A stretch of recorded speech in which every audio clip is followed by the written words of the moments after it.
सभी श्रोताओं का श्री रामचरितमानस में हार्दिक स्वागत अभिनंदन।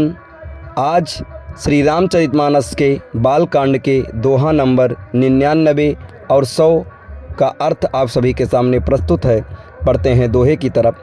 बहुरी मुनहि हिमवंत कहूँ लगन सुनाई आई, समय बिलो की विवाह कर पठय देव बुलाई।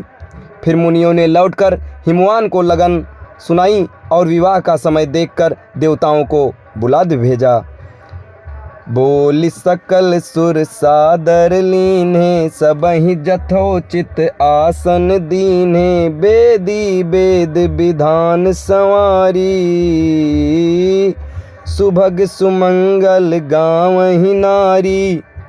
सब देवताओं को आदर सहित बुलवा लिया और सबको यथा योग्य आसन दिए। वेद की रीति से वेदी सजाई गई और स्त्रियां सुंदर श्रेष्ठ मंगल गीत गाने लगीं। सिंहासन अति दिव्य सुहावा, जाई न बिरनि बिरंची बनावा। बैठे शिव विप्रः सिरुनाई, हृदय सुमरि निज प्रभु रघुराई। वेदिका पर एक अत्यंत सुंदर दिव्य सिंहासन था, जिसकी सुंदरता का वर्णन नहीं किया जा सकता, क्योंकि वह स्वयं ब्रह्मा जी का बनाया हुआ था। ब्राह्मणों को सिर नवाकर और हृदय में अपने श्री स्वामी रघुनाथ जी का स्मरण करके शिव जी उस सिंहासन पर बैठ गए। बहुरी मुनि शाह उमा बोलाई, करि सिंगारु सखी लय आई। देखत रूप सकल सुर मोहय, बरनय छवि यस जग कवि को कहे। फिर मुनीश्वरों ने पार्वती जी को बुलाया। सखियां श्रृंगार करके उन्हें ले आईं। पार्वती जी के रूप को देखते ही सब देवता मोहित हो गए। संसार में ऐसा कवि कौन है जो उस सुंदरता का वर्णन कर सके। जगदम्बिका जानी भव भामा, सुरह मनहि मन कीन्ह प्रणामा। सुंदरता मर्याद भवानी, जाई न कोटियों बदन बखानी। पार्वती जी को जगदम्बा और शिव जी की पत्नी समझकर देवताओं ने मन ही मन प्रणाम किया। भवानी जी सुंदरता की सीमा हैं, करोड़ों मुखों से भी उनकी शोभा कहीं नहीं जा सकती। कोटिहूँ बदन नाई बनय, बरनत जग जननी शोभा महा। सकुचहि कहत श्रुति शेष, सारद मंद मति तुलसी कहा। छवि खानी मातु भवानी, गवनी मध्य मंडप शिव जहाँ। अवलोकि सकहि न सकुच पति, पद कमल मनु मधु करु तहाँ। जगत जननी पार्वती जी की महान शोभा का वर्णन करोड़ों मुखों से भी करते नहीं बनता। वेद शेष जी और सरस्वती जी तक उसे कहते हुए सकुचा जाते हैं, तब मंद बुद्धि तुलसी किस गिनती में है। सुंदरता और शोभा की खान माता भवानी मंडप के बीच में जहाँ शिव जी थे वहाँ गईं। वे संकोच के मारे पति शिव जी के चरण कमलों को देख नहीं सकती थीं, परंतु उनका मन रूपी भंवरा तो वही रसपान कर रहा था। मुनि अनुशासन गणपतहि, पूज्यौ शंभु भवानी। को सुनि संशय करे, जनि सुर अनादि जिय जानी। मुनियों की आज्ञा से शिव जी और पार्वती जी ने गणेश जी का पूजन किया।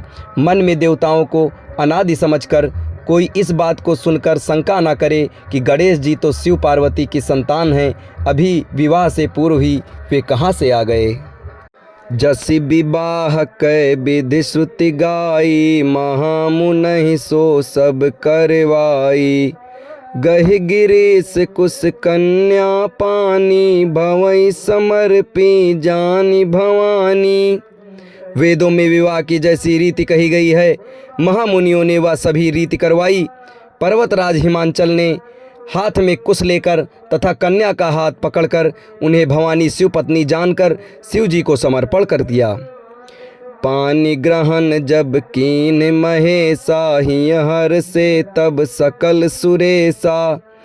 वेद मंत्र मुनि बर उच्चरहि, जय जय जय शंकर सुर करहि।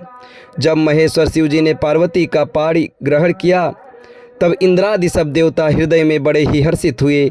श्रेष्ठ मुनिगण वेद मंत्रों का उच्चारण करने लगे और देवगण शिव जी का जय जयकार करने लगे। बाजहि बाजन विविध विधाना, सुमन वृष्टि नभ भय विधि नाना। हर गिरि जाकर भयउ विबाहु, सकल भुवन भरि रहा उछाहु। अनेकों प्रकार के बाजे बजने लगे, आकाश से नाना प्रकार के फूलों की वर्षा हुई।